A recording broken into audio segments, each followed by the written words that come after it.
As we live in this pandemic time warp, in some ways it's hard to believe it was just 4 days ago that on Monday, Premier Moe announced changes to the province's back-to-school plan.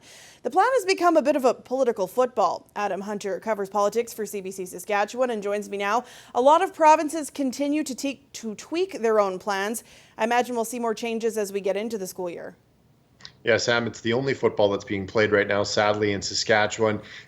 Many provinces across the country have had to tweak or re-announce their plans as there's been a lot of pushback from teachers, parents, and even medical professionals, as we've seen here in Saskatchewan with the Saskatchewan Medical Association, pediatricians, and family physicians all saying that the plan should start at a higher level with less students in the classroom. And of course, we started with level 1. That was announced a few weeks ago.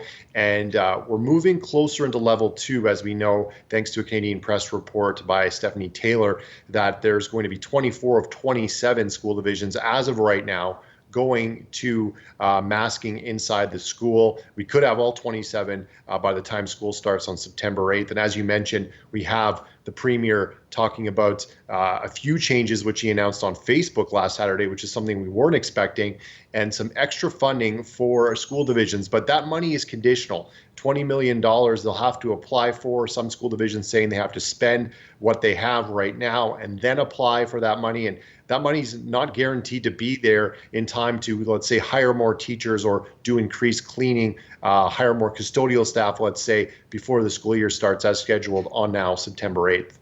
The opposition NDP has been all over this. They had a conference by video this morning. What did they have to say? The NDP's been doing almost daily Zoom news conferences, and each one of them has a very similar tone. They don't like the back-to-school plan. They're critical of it. They think more money needs to be put into for the school divisions to make the plan, in their minds, safer. They say that there's existing issues, mainly with classroom sizes, that most classrooms in the province are near that 20 to 30 a mark, some even over that, and that isn't in line with the government's own recommendations about what you can do in public. You have to have, no more than 30 people inside. You can't be in a crowded place, closed space for an extended period of time. So they're saying more needs to be done to split those classrooms up. And today, Ryan Miley asked for an emergency debate in the legislature. That's something that we haven't heard from yet from the NDP, an emergency debate where he could ask questions of the government. He says that the weekly or twice weekly press conferences aren't cutting it, that he wants answers from the health minister, the education minister, and the premier on the floor of the legislature. I think the chances of that happening are fairly unlikely at this point, as the NDP had to work pretty hard to get the government initially to go back in June and July. And those are different circumstances now. We're getting close to an election. So I don't think the government is going to go for that idea at this point. Miley says they could get back as early as Monday. That's something I think we could watch for. But as I said, I think it's probably unlikely at this point. What else should we be watching for in the coming week?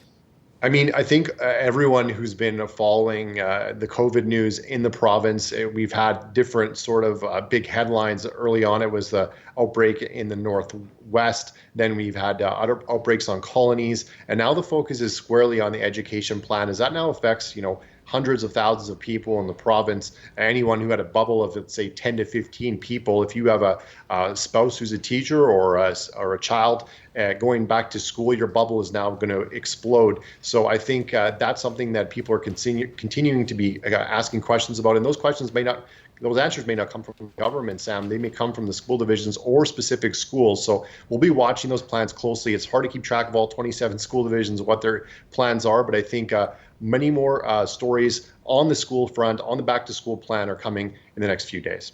Thanks so much for this, Adam. You're welcome.